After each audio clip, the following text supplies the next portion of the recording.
RCF. RCF s'invite chez Marilène Bergman en Pays Messin. Marilène, tu publies Émotion aux éditions Andersen, un éditeur qui a un nom de conte, ça doit inspirer finalement. Donc Émotion, on y découvre des toiles, des tableaux, des collages que tu as réalisés et des textes, des poèmes que tu as écrits. Mais avant de parler d'émotion, peut-être va-t-on éprouver d'autres émotions en évoquant quand même pour nos amis. Alors nos amis qui nous écoutent en Alsace te connaissent peut-être moins que celles et ceux qui nous écoutent en Lorraine, dans la Lorraine mosellane, c'est certain, qui nous écoutent au Luxembourg, peut-être même jusqu'en Belgique, te connaissent très très bien. Et les Nancéens ont dû te regarder aussi effectivement au cours de tes 42 années de télévision. Et toute cette histoire a débuté à Verdun. Tu es meusienne, verdunoise. Donnons-nous comme point de départ l'élection de Miss Lorraine, puisque tu as été Miss Lorraine en 1975. Exactement. Alors la date exacte, je ne l'ai pas en mémoire, mais c'était à l'automne. C'était à l'automne, je me souviens. Non, mais c'est drôle parce que je vais bientôt faire une dédicace du livre. On est dans des dates anniversaires. Hein. Oui.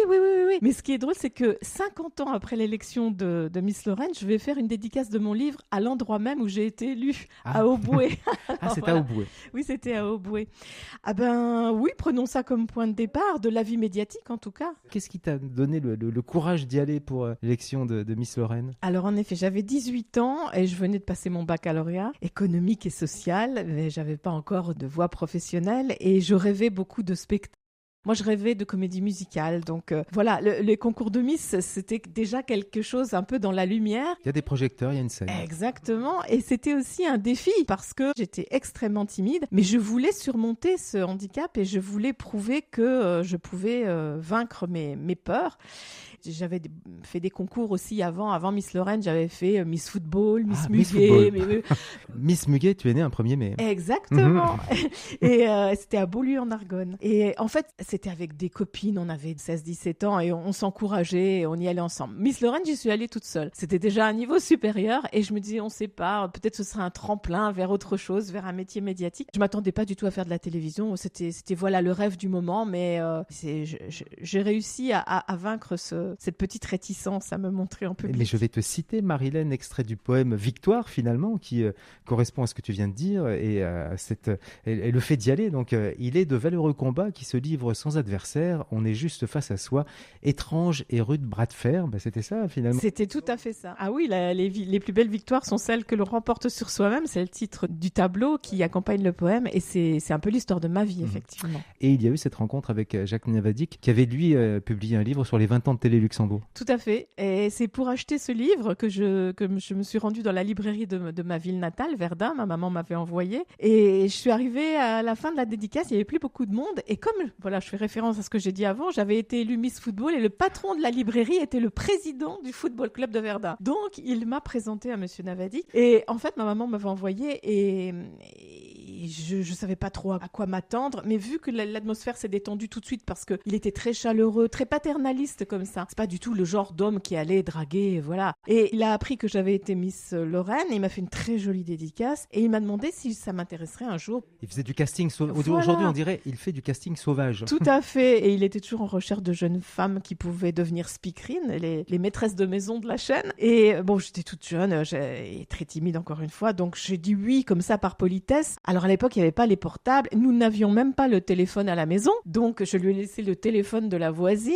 et bien des mois plus tard, il a tenu sa promesse et il m'a contacté quand une présentatrice a été en congé de maternité. C'est là que tout a commencé. Et après, il y a eu un concours de speakerine et tu avais déjà mis un pied dans la chaîne, mais malgré tout, la chaîne souhaitait qu'il y ait ce concours et c'est toi qui as été plébiscité aussi. Oui, parce que dans la chaîne, à côté de Monsieur Navadik, il y avait d'autres personnes qui disaient c'est pas juste, pourquoi elle est pas assez professionnelle, voilà, il faut faire un concours. Et moi, j'ai beaucoup pleuré quand j'ai appris ça, évidemment, parce que je faisais beaucoup d'efforts pour venir avec ma petite voiture depuis Verdun jusqu'à Luxembourg. À la Villa Louvigny. Oui, à la Villa Louvigny. Et je pensais vraiment être déjà sur une voie, pas royale encore, mais enfin, je me voyais déjà. Et là, tout était remis en question. Mais Jacques Navadik m'a dit, écoute, fais le concours. Il m'a un petit peu donné des cours d'élocution pour déclamer des textes, etc. Ça m'a un petit peu aidé. Et finalement, les gens m'avaient déjà adopté. Je l'ignorais, mais les gens m'appréciaient avec mes défauts. Et ils ont voté en masse pour moi lors du concours. Et le jury aussi, finalement. Et donc, il y avait Michel Drucker dans le jury. Il y avait Frédéric François, Jean Lefebvre, Evelyne Pagès. Jean Lefebvre. Oui. Et donc... Evelyne Pagès, c'était bien sûr une grande professionnelle de radio. Ah oui, c'est la voix d'or d'Evelyne Pagès. Et donc voilà, j'ai été élue et j'ai eu mes premiers contrats. Tu as été adoptée lors de cette entrée à Télé Luxembourg et cet amour-là du public, tu l'as toujours. Mais ça me bouleverse à chaque fois quand je me promène en Belgique ou même encore ici en Moselle. Mais alors, il faut que ce soit des personnes qui soient quand même, allez, on va dire au-delà de 45 ans, qui me reconnaissent. Les plus jeunes ne me connaissent pas. Mais oui, c'est touchant parce que, voilà, lors des dédicaces, j'ai déjà eu des personnes qui sont mises à pleurer parce qu'elles me disaient que c'était un souvenir. Tu es leur Madeleine de Proust. Voilà, elles étaient venues à Citron Grenadine. Elles me disent, mais madame, j'étais assise sur vos genoux, j'avais 8 ans. Mais c'est émouvant, c'est vraiment, oui, c'est touchant, hein, le lien qui perdure au-delà du temps et ce qui nous donne à croire qu'on ne faisait pas un métier si futile. Le 18-19 en région sur RCF. RCF s'invite chez Marilène Bergman en Pays Messin. Nous allons, Marilène, évoquer ce livre, à la fois de textes, de poèmes, et puis on découvre ton travail de peintre aussi. Alors on dit pas colleuse, je sais pas comment on dit quand on réalise des collages. Je suis pas sûr que colleuse soit artiste, parce que colleuse, c'est pas un super terme. Donc Émotion, publié aux éditions Andersen. Et justement, on parle d'émotion du public que tu rencontres, qui te suit pour certains, effectivement, depuis le tout début, au milieu des années 70. Et émotion, je l'ai remarqué, des intervieweurs. Parce que les personnes qui te posent des questions, parfois sont effectivement très très émus parce qu'ils furent eux-mêmes téléspectateurs de Citron Grenadine ou d'autres émissions. Donc les premiers émus sont les personnes qui te posent les questions. Alors, pas toutes les personnes, mais c'est arrivé, c'est vrai, et c'est touchant là encore parce que voilà, ils sont là, ils ont des petites étoiles dans les yeux parce que c'est le petit garçon qui revit ses années d'enfance. Et ouais, je suis un peu la Madeleine de Proust, où je me dis, je suis parfois le Casimir Lorrain. C'est pour ceux qui ont connu l'île aux enfants, mais c'était pas sur la même chaîne. Mais enfin voilà, donc non, c'est toujours, c'est beaucoup de bonheur de savoir qu'on prend une place comme celle-là dans le cœur des gens. Alors tu as animé des émissions très très différentes, tu as presque tout fait, enfin, tout ce qu'on peut faire à la télévision, tu l'as fait. Hein. Je pense, à part le reportage vraiment en terrain de guerre, j'ai fait des éditions spéciales dans le Golfe, mais c'était après la guerre du Golfe, donc j'étais sur le terrain avec les militaires, etc. Mais le conflit était terminé. Enfin, c'était pas le Golfe de Gascogne quand même. Non, c'était le Golfe, c'était en Arabie Saoudite et c'était la guerre du Koweït. Donc c'est quand même du grand reportage. Ah oui, mais disons que c'était pas dans le feu de l'action. On faisait un plus du magazine, on était reçus par les militaires, on dormait sous la tente, etc. J'ai fait aussi la région interdite de Perm, dans l'Oural, en URSS, c'était encore l'URSS. Une région qui venait de s'ouvrir aux journalistes et on logeait chez l'habitante. Enfin, c'était des expériences très très fortes, intenses, humainement. J'en garde des souvenirs vraiment imprégnés en moi. On a parlé de Citron Grenadine, qui était l'émission de jeune public, mais tu as animé les journaux, tu as animé des magazines divers et variés, commenté le concours Eurovision de la chanson. Et je t'écoutais dans une autre interview, tu disais qu'un de tes grands souvenirs, le train des jouets. Oh là, oui. Le train des jouets, alors nos amis s'en souviennent peut-être, qui sillonnait la Lorraine, la Belgique, le Luxembourg, autour de la Saint-Nicolas. C'était un train de collecte. Hein. Alors, c'était un train qui sillonnait effectivement ces 3 territoires pendant 5 jours. Et c'était autour de la Saint-Nicolas. Et alors, ça dépendait des années, mais souvent des jouets. Le train des jouets, c'était le premier à la base. Il y en a eu plusieurs. Mais il arrivait aussi parfois qu'on récolte des petites pièces de monnaie parce que c'était pour venir en aide à des causes humanitaires. Voilà. Et à bord du train, il y avait des artistes de la chanson, il y avait tous les présentateurs de la chaîne, il y avait toute l'équipe technique. Et c'était un véritable exploit en 5-10 minutes, chaque fois qu'on arrivait sur un quai de gare, de tout mettre en place sur un podium qui était déjà là, évidemment. Et on entendait les clameurs de la foule. Mais c'est parce que c'était vraiment une foule. Ah oui, même à 8h du matin, sous la neige, la pluie, les gens étaient là. Mais c'est vrai que la chaîne à l'époque, il y avait très peu de chaînes. Les gens qui connaissent l'univers médiatique aujourd'hui peuvent pas s'imaginer. Mais en Lorraine, en Belgique, au Luxembourg, on regardait en priorité RTL Télévision. Il y avait une relation, c'est pour dire à nos amis, il y avait une relation familiale avec Télé Luxembourg, qui est le poste de télé, faisait partie de la famille finalement. D'ailleurs, souvent, c'était pendant les repas aussi. Les personnes mangeaient, regardaient la télé. Donc, tous les animateurs de la chaîne faisaient partie de toutes les familles finalement de la région. Tout à fait. Et le courrier en témoignait parce que les gens n'avaient pas ce rapport vis-à-vis de nous comme des vedettes. On faisait partie de la famille. Ils nous tutoyaient la plupart du temps. Moi, je sais que si je faisais une annonce de speakerine le soir un peu enrouée, j'avais 10 appels téléphoniques au standard qui me conseillaient de prendre du jus de citron avec du miel ou tel remède. On était proches des gens, quoi, vraiment, on faisait partie de la famille, oui, ça c'est vrai. Il y a des rencontres dans toutes ces années, enfin ces décennies, qui t'a vraiment impressionné? Pour quelle personne as-tu eu le plus de trac avant d'aller la rencontrer ou le rencontrer? Alors, trac, j'ai eu très souvent le trac. Je sais qu'Alain Delon m'avait beaucoup impressionné. Oui, c'est vrai. Ouais, parce que c'est quelqu'un quand même, il pouvait être très chaleureux, mais il avait une prestance qui en imposait quand même. En revanche, être impressionné, touché et avoir le souvenir vraiment chevillé au cœur. C'est plus des personnalités comme... j'ai accueilli une fois le père Pierre Tritz. C'est un jésuite de Bouzonville qui est passé 60 ans de sa vie aux Philippines, qui a créé la fondation Herda et qui a sauvé des centaines de milliers d'enfants de la prostitution. Et tout a commencé ici à Bouzonville. Mais je veux dire, après, il a été dans le monde entier et il a passé la majeure partie de sa vie à Manille. Et il a écrit des livres d'ailleurs. Et je n'oublierai jamais quand il est venu sur le plateau du 40 minutes. Il m'a serré la main très fort. Il avait une main vraiment forte, très chaude comme ça, et il m'a dit: vous pouvez faire beaucoup, madame, pour la cause. J'ai jamais oublié et j'ai toujours soutenu son association après, et bien des années plus tard, à Mirabel TV, j'ai fait une émission entière sur lui. Évidemment, il était très âgé, là il avait presque 100 ans, il ne pouvait pas se déplacer, et je l'ai faite avec le représentant de son association à Sarreguemines. On a fait une belle émission qui est toujours visible sur internet, donc les gens pourront retrouver. C'est l'émission avec Camille Gubelman qui était la personne que j'interviewais. Alors, je ne me souviens pas si je l'ai su, ou en tout cas j'avais oublié, mais que tu avais reçu une proposition après un reportage ou des photos dans Ciné Revue pour faire partie du casting de Santa Barbara. Oui, c'est fou. Alors, ça c'est fou, hein. Ouais, mais c'est vrai que... Mais quand on voit des photos de toi à l'époque, t'avais un peu un look très Santa Barbara. C'était la mode de Dallas Dynasty, on était très sophistiqués, les brushings, le maquillage, les tenues très glamour. Oui, c'était suite à un reportage photo à Hollywood avec le magazine Ciné Télé Revue. Moi, je n'étais pas du tout prévu dans l'interview de la productrice de Santa Barbara, mais j'attendais dans un coin de la pièce où l'interview se déroulait, et elle m'avait remarqué comme ça. Donc c'est vrai qu'elle est venue à la fin me proposer d'être ce qu'on appelle un guest part, c'est-à-dire un rôle d'invité. Mais il aurait fallu pour ça que je reste là-bas et que l'équipe reparte sans moi, que je me débrouille, quoi. Et moi j'étais beaucoup trop timide et intimidée, je maîtrisais pas forcément assez bien l'anglais, donc j'ai renoncé. Mais c'est bizarre parce que le fait d'avoir juste eu la proposition mais de ne l'avoir jamais fait, on m'en parle tellement souvent depuis. Donc tu es passé quand même à ce moment-là à côté de ta carrière américaine. Mais c'était flatteur, oui, c'est vrai. Le grand entretien, Thierry Georges, sur RCF. RCF s'invite chez Marilyn Bergman. Nous allons à présent, Marilyn, évoquer ce livre. La vie de ce livre se passe très très bien. Émotion se porte bien. Tu vas à la rencontre de tes lecteurs en Lorraine, ailleurs, en Belgique aussi, pour cet ouvrage publié aux éditions Andersen. Donc, alors, tu vas nous raconter la naissance de cet ouvrage qui part de tes œuvres finalement. Tu peins depuis 2008, tu écris depuis que tu es enfant. Donc, tu as eu l'idée de rassembler et bien sûr d'en faire naître de nouvelles œuvres, mais de nouveaux textes. Tes peintures et tes textes écrits qui sont des poèmes. Alors en fait, l'idée d'en faire un livre, elle n'est pas venue de moi, c'est-à-dire je fais beaucoup d'expositions, je publiais aussi régulièrement sur les réseaux sociaux mes toiles et mes poèmes, et les gens appréciaient, donc c'était une manière de voir aussi si ça plaisait aux gens, mais j'avais pas l'ambition d'en faire un recueil. Et puis c'est souvent les gens qui me posaient cette question: pourquoi n'en feriez-vous pas un livre? L'idée a fait son chemin, il fallait ensuite trouver l'éditeur, c'est pas évident, et beaucoup d'éditeurs refusaient parce que ils ne veulent pas se lancer dans des ouvrages où il y a trop d'illustrations. Ils voulaient bien publier mes poèmes et pas les toiles, etc. Pas en faire un beau livre. Parce voilà. que c'est un beau livre. Oui, parce qu'évidemment le prix est un peu plus élevé, mais ça vaut la peine parce que tout le charme de l'ouvrage réside dans la coordination, l'harmonie entre les tableaux, les couleurs et les mots, la musicalité des mots. Donc j'ai finalement trouvé le bon éditeur, Andersen, avec un joli nom en plus.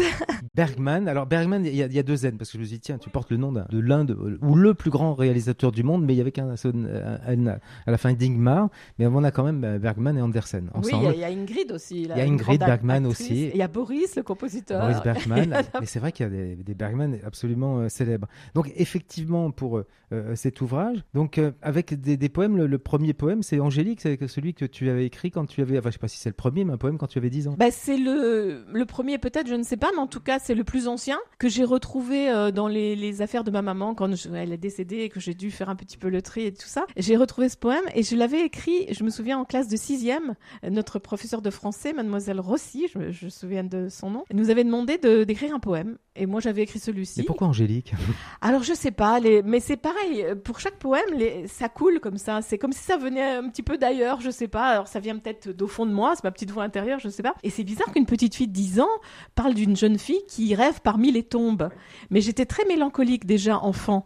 Donc, je l'ai encore en mémoire, ce poème. Le vent se lève et la nuit tombe, Angélique rêve parmi les tombes. Un volet claque, la porte grince, le sombre lac frissonne au loin. Dans ce décor qui fait frémir, nous voyons là le jour mourir.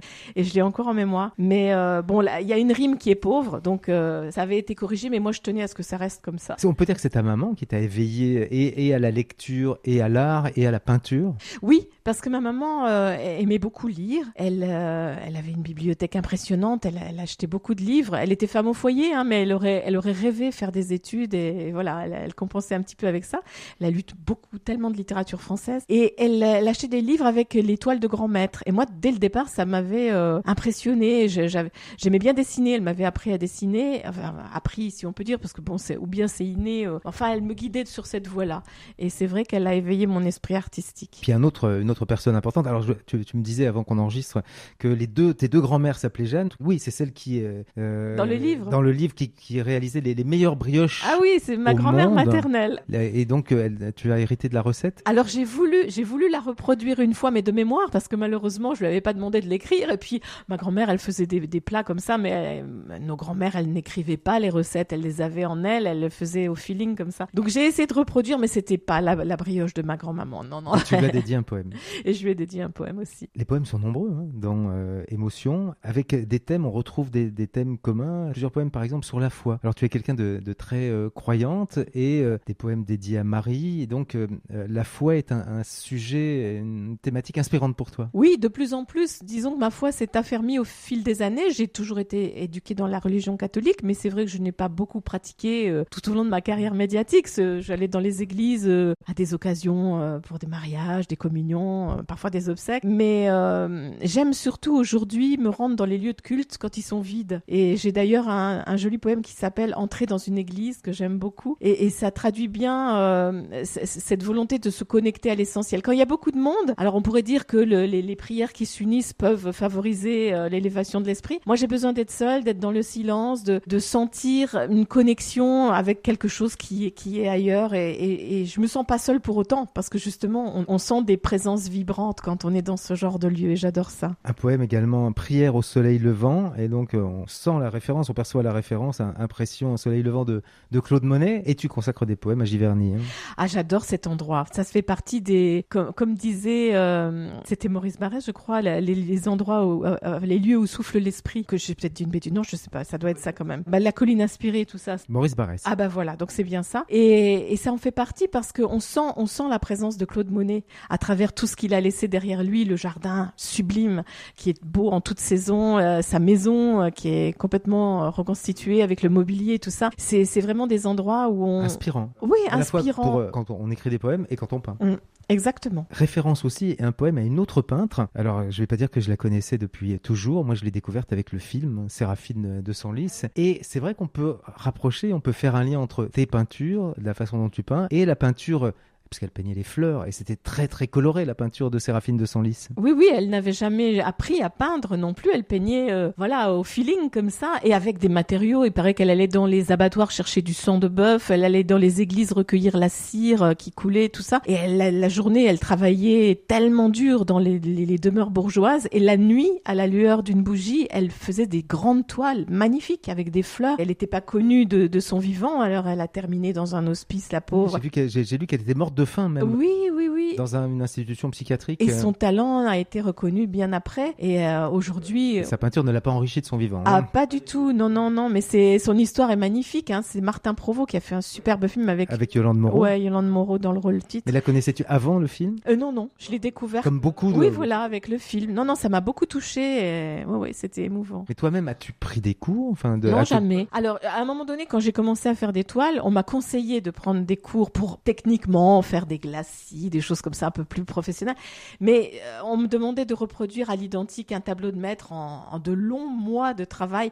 C'était pas ça. Moi, j'ai besoin de laisser s'exprimer tout ce qu'il y a au fond de moi. Et peu importe si les traits sont malhabiles, si ça ressemble à la peinture d'un enfant, ça s'approche peut-être de l'art naïf. Je suis un peu comme le douanier Rousseau, ou voilà. Et j'ai besoin de cette spontanéité et de cette candeur. Au fond, c'est la petite fille en moi qui s'exprime et je le revendique. J'ai pas besoin de technicité particulière. Poème aussi sur la mort, enfin on retrouve la mort, le décès dis-tu, le décès est un sujet qui me fascine. Oui, la mort m'a toujours interrogée, même petite. Déjà Angélique. Oui, déjà Angélique. Et la mort, grande question. Après, j'ai beaucoup lu sur le sujet, mais je n'ai pas peur de la mort. On a tous peur de la manière dont on va mourir, bien sûr.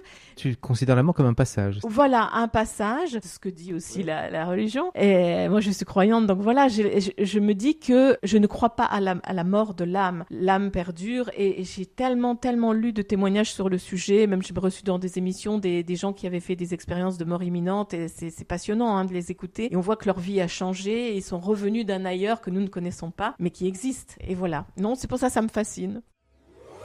Le 18-19 en région sur RCF. Émotion, moi j'ai pensé bien sûr à un réalisateur, d'autant que ton nombre fétiche c'est le nombre 13. Je pensais à Claude Lelouch, bien évidemment. Ah oui, le 13 est important pour lui aussi. Important pour lui aussi. Et puis l'un de ses premiers films, le titre, quand on regroupe tous tes poèmes, c'est ça, c'est un des films de Lelouch, un des premiers films, c'est La vie, l'amour, la mort. Alors je n'ai pas vu ce film, donc je ne pourrais pas faire de commentaires, mais rien que le titre, oui, ça me donne envie de le voir. Oui. Ah, les collages, alors en continuant la lecture, j'étais surpris puisqu'il y avait ces peintures, enfin ces toiles, ces dessins, des collages, parce que tu réalises des collages également, de retrouver sur un collage Marlène Dietrich, Marilyn Monroe, Clark Gable, oui il est là, voilà.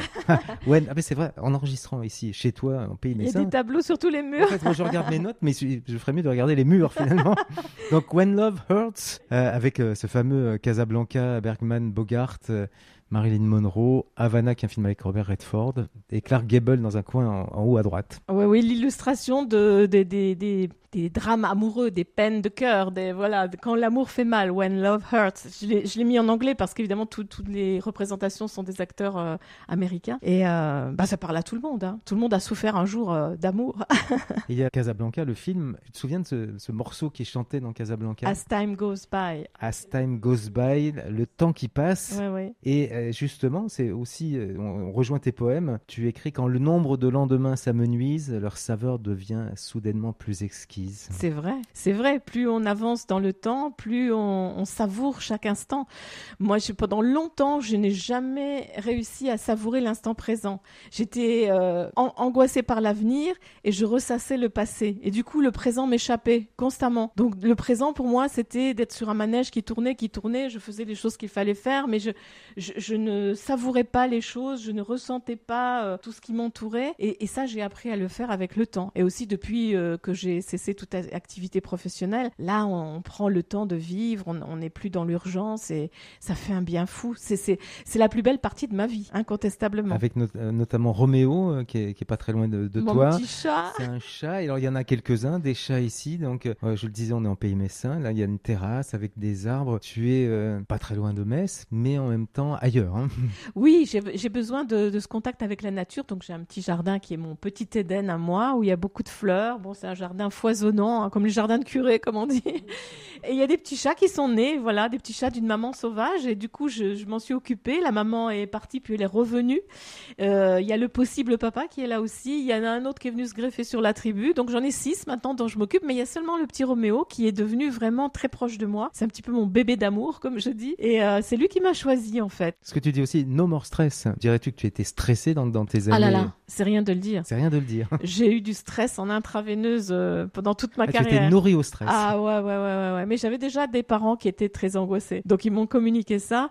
Et moi, j'avais jamais confiance en moi. Beaucoup de personnes ne me croient pas quand je dis ça. Mais c'était toujours un défi perpétuel de me convaincre déjà moi que j'étais capable de faire les choses. Et en cela, je remercie le public parce que c'est grâce à eux que j'ai acquis peu à peu de confiance en moi. Parce qu'ils m'ont plébiscité souvent dans des référendums. Bon, leur témoignage d'affection aussi me faisait du bien. Mais j'avais quand même toujours ce stress qui ne m'a jamais quitté. Et jusqu'à la fin, la dernière émission que j'ai faite pour dire au revoir au public, ma dernière émission où moi j'étais l'invitée. Donc à Mirabel TV. Voilà, à Mirabel TV, les rôles avaient été inversés. Mais j'avais le trac comme au premier jour. Ça ne m'a jamais quitté. Ouais. Depuis que tu as donc ralenti le rythme et en prenant le temps de peindre, le temps d'écrire. Mais quoique la peinture, enfin, tu ne peins plus. Tu as arrêté il y a 5 ans. Hein. Oui, je rêve de reprendre mes pinceaux, mais comme chacun sait, les retraités n'ont jamais de temps. Ah, c'est par manque de temps. Mais oui, les journées, c'est cool et j'ai toujours plein de choses à faire dans la maison. Il suffirait que je le décide, voilà, que je mette mes pinceaux. Mais je me dis, oui, mais il y a d'autres urgences. Bon, il faut s'occuper de la maison, il faut faire ci, le ménage, les courses. Enfin, et je devrais, oui, décider de reprendre les pinceaux. Écrire, c'est plus facile? Tu continues à écrire? Alors, écrire, ça va plus vite, hein, parce que, voilà, on peut écrire un poème en une demi-heure, mais une toile... Il n'y a pas de préparation. Non, ça vient comme ça, c'est l'inspiration du moment. Mais c'est vrai que les toiles, ce sont de longues heures devant la toile avec un petit pinceau, parce que moi, je suis très méticuleuse quand je fais mes toiles, etc. Je mets plusieurs couches, tout ça, ça prend des semaines et des semaines, des mois même. Et oui, mais je ne désespère pas de refaire un tableau. J'y pense de plus en plus ces derniers temps, je vais m'y remettre. Ça va revenir effectivement. As-tu l'impression, le sentiment que le temps passe moins vite depuis que tu as ralenti le rythme? Ah non, c'est l'inverse. Le temps passe tellement vite, justement parce que ça n'est que du bonheur et une forme de sérénité. Quand les choses sont difficiles à faire, qu'on se sent mal dans ce qu'on fait, qu'on est stressé, tout ça, le temps paraît interminable. Et en revanche, quand on apprécie chaque seconde et ça, on a l'impression que tout va trop vite. On voudrait faire durer encore plus longtemps les journées. Et donc, voilà, ça fait 6 ans maintenant que je suis loin des studios. Et je me dis, waouh, 6 ans, je me rends pas compte que ça fait déjà tout ce temps que je suis partie. J'ai l'impression que ça fait 1 an ou 2. Mais je suis vraiment heureuse. Je savoure chaque instant de cette nouvelle vie. Et en communion avec la nature, ça c'est important. Tout à fait, oui, j'aime bien aussi aller me promener dans la nature, c'est un ressourcement. Hein. Et quand on a du vague à l'âme, de la mélancolie ou même encore un peu de stress, c'est le meilleur médicament d'aller dans la nature, de marcher dans la forêt. Et ça, c'est mon papa qui m'a inculqué ça, qui m'emmenait souvent. Mais Marilène, sans vivre isolée, alors bien sûr en ce moment tu n'es pas isolée parce que tu vas présenter le livre et tu vas le signer partout. Donc c'est pas du tout une phase d'isolement. Mais sinon, un autre moment en dehors de cette actualité, donc de la publication d'Émotions, tu ne vis pas recluse et isolée. Ah non, je prends justement le temps d'aller voir les amis que j'ai parfois délaissés parce que j'étais accaparée par plein d'autres choses. Et prends du temps pour se voir, pour faire des petits dîners, Oui, non, puis même il suffit que je me promène, des gens me reconnaissent encore. Donc moi j'aime bien parler avec les gens comme ça spontanément. Et je suis une épicurienne aussi, donc j'aime bien aller au resto, tout ça.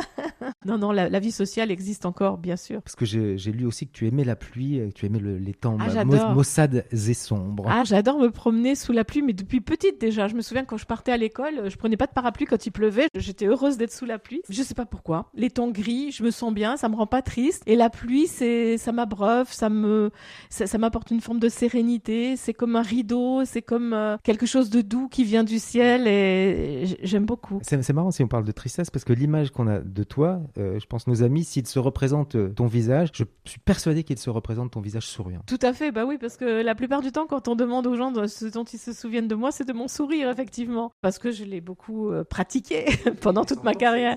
Non, mais c'est vrai que dans ce métier, on montre pas forcément tout ce qu'on vit derrière ce sourire, et c'était la raison pour laquelle j'ai voulu exprimer des ressentis vraiment très intimes dans ce livre et montrer la personne que j'étais vraiment au-delà de l'écran. J'ai jamais joué la comédie quand je souriais sur antenne, mais je faisais abstraction d'une forme de tristesse parfois qui aurait été...